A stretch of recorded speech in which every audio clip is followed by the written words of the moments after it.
I'm Laura Vitale, and on this episode of Laura in the Kitchen, I'm bringing you a 10-minute meal that is not only delicious, it's interesting, it's fun, and it's something that you can enjoy with your friends, and it's a little bit unexpected, even though it's super easy and basic. It's my spaghetti that are, sweet and salty spaghetti. And the ingredients for them are very few. And one, it's a little unusual, which I'll talk about in just a minute. What I have here are some chopped walnuts. Then I've got some chopped tomatoes, Kalamata olives that have been pitted, chopped, and some capers. You want to make sure you drain them out of their brine. I've got some raisins, garlic, a mixture of basil and parsley, and I'm using some spelt spaghetti. But you can use whole wheat or you can use regular. I'm using spelt because it's made, spelt flour. I love the nuttiness that goes along, that kind of the flavor. It's a little bit nutty and it goes really, really well with the walnuts and sort of the sweet and salty aspect of the sauce. Now, the amount of time the spaghetti needs to cook is the amount of time it takes for the sauce to be done. It's very simple. It's very easy. And now what I have there is a big pot filled with water, a generous sprinkling of salt, and I've got that coming up to a boil. But while that happens, which is pretty much there, I'm just going to turn on my skillet. I've got some olive oil in my skillet, and to my olive oil, I'm going to add my garlic.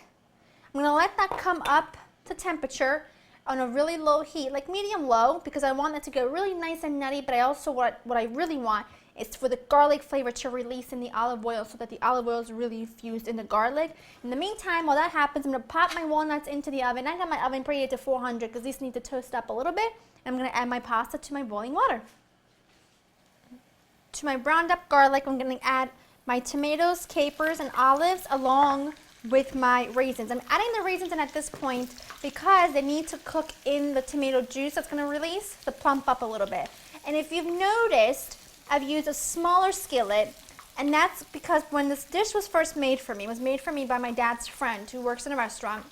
He used a small skillet because he wanted the juices of the tomato to be released so that the raisins could cook in and plump up. If I was using a bigger skillet, the juice would release, but it would dry up, and it wouldn't have enough juice for the raisins to plump up. So this is going to cook for about 6 minutes or so. The spelt pasta takes around 7 or 8 minutes. It cooks a little tiny bit quicker than regular pasta. So I'm just going to keep my eyes on everything, and then once the pasta's cooked, I'll drain it, and I'll meet you right back here to pull it all together.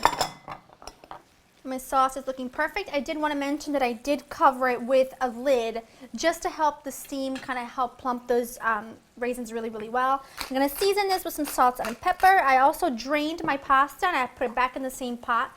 So we've got plenty of room to groove and toss things around. Don't go too crazy on the salt because you've got so many salty olives and salty capers. Heaven. If you love the combination of sweet and salty and you've never thought about having it in a pasta, this is for you. Along the same lines of flavors, a caponata, like the traditional eggplant stew with sweet and sour. Bomb diggity. Okay, turning this off. Putting that right into my pasta pot, along with some shredded Parmigiano, of course, or grated, and my fresh herbs that I had reserved, my basil and parsley.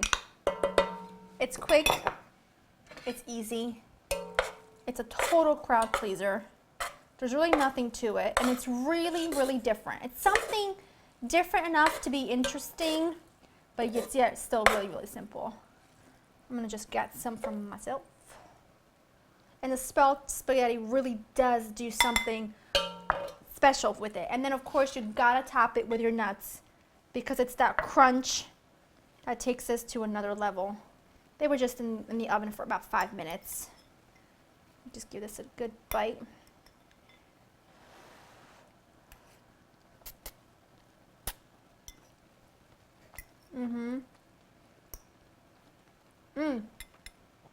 So good.